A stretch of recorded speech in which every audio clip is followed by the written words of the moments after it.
Antarctic Journal, 4 months at the bottom of the world, written and illustrated by Jennifer Winks Dewey. The author has long had a vision of herself exploring Antarctica, what she calls the windiest, coldest, most forbidding region on Earth. She has recently traveled by plane and ship to this icy continent. Her first exciting encounter was with humpback whales when her ship stopped to let them pass. Now she has settled in at Palmer Station, where she'll be living for 4 months. During her visit to Antarctica, she plans to sketch, photograph, and write about this fascinating place. November 27th, Litchfield Island, the view looking away from the Palmer Station. In fair weather, I go to Litchfield Island and spend the day, sometimes the night. Litchfield is 3 miles from Palmer by inflatable boat, a protected island visited by 2 or 3 people a year. Before going to Litchfield, I'm shown how to walk on open ground in Antarctica. An inch of moss takes 100 years to grow. The careless scuff of a boat heel could rip out 200 years of growth in seconds. Traveling by inflatable boat, I pack my food and extra clothes in a waterproof sea bag. They pack holds pencils, pens, and paper for drawing and writing. There is no fresh water on the island. I carry 2 1-gallon canteens. Each island has an emergency cache of food and supplies, marked with a flag, available if a person gets stranded during a storm. Alone after being dropped on the island, I hear birds call, the whine of the wind, the waves pounding gravy shores, and no human sounds except my breathing. Twilight falls and I crawl into my tent, alert and unable to sleep for a long time, listening to the sounds of the Antarctic night.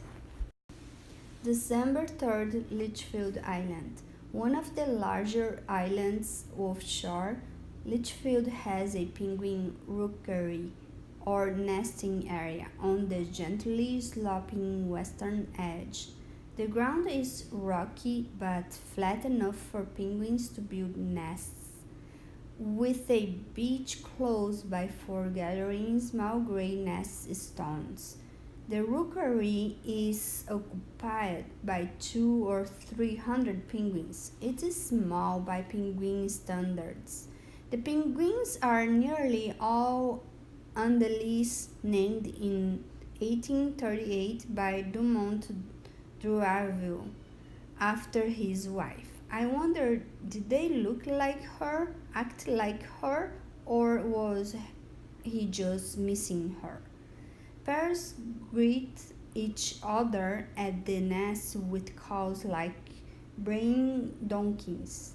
They rub chests and bellies, flaps wings, stretch necks, and reach for the sky with their bills, behavior called ecstatic display.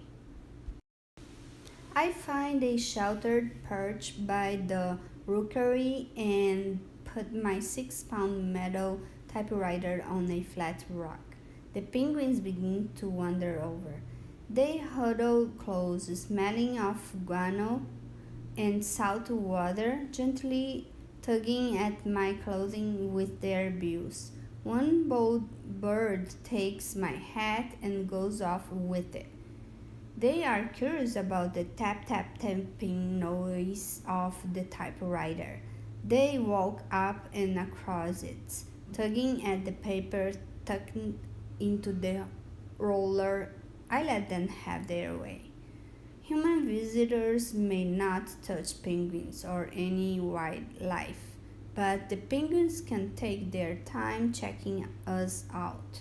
I found penguins stone collecting, real work for an Andalei. They carry 1 stone at a time in their bills. It requires hundreds of trips to complete a nest. Placing a stone takes time.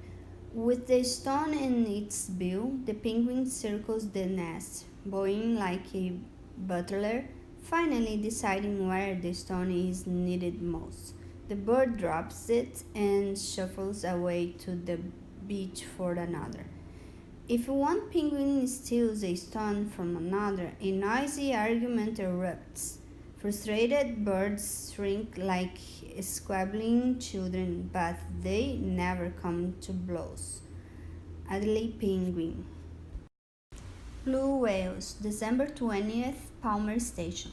I have learned that the largest animal on Earth, the 100-ton blue whale, it's only one of the smallest animals on Earth, krill.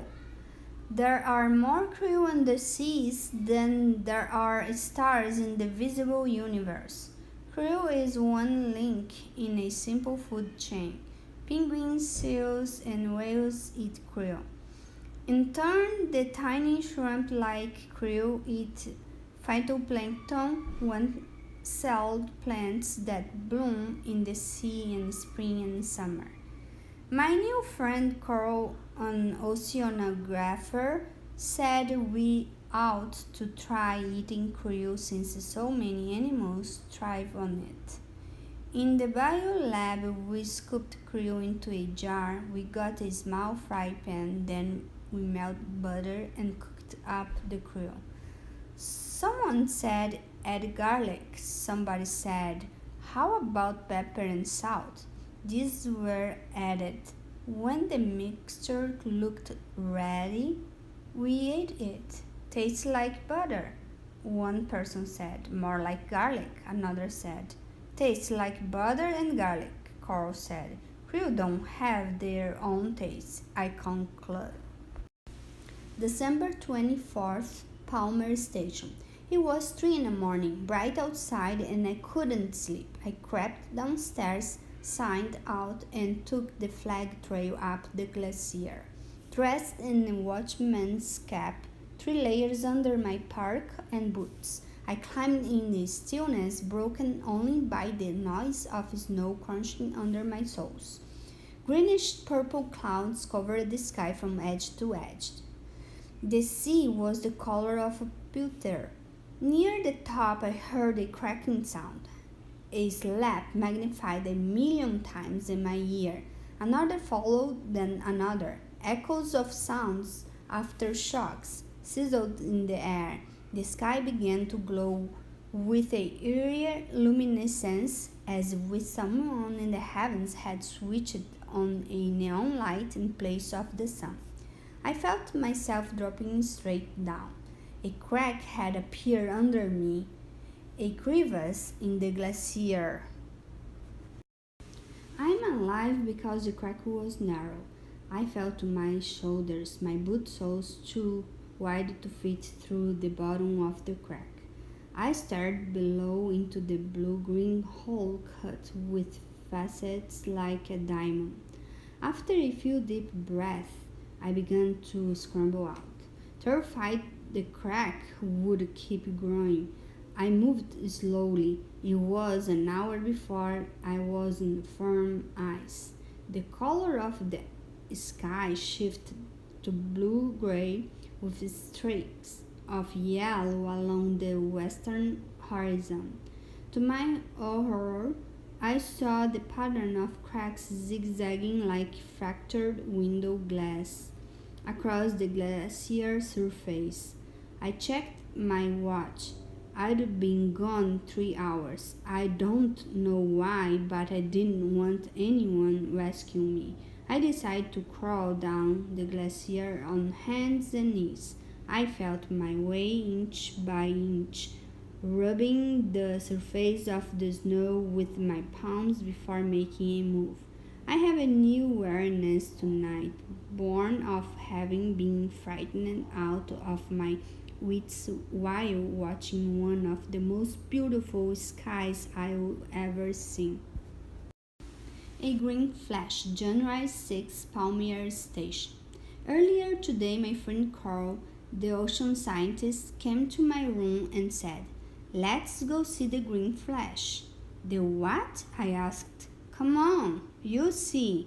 Hurry or we'll miss it.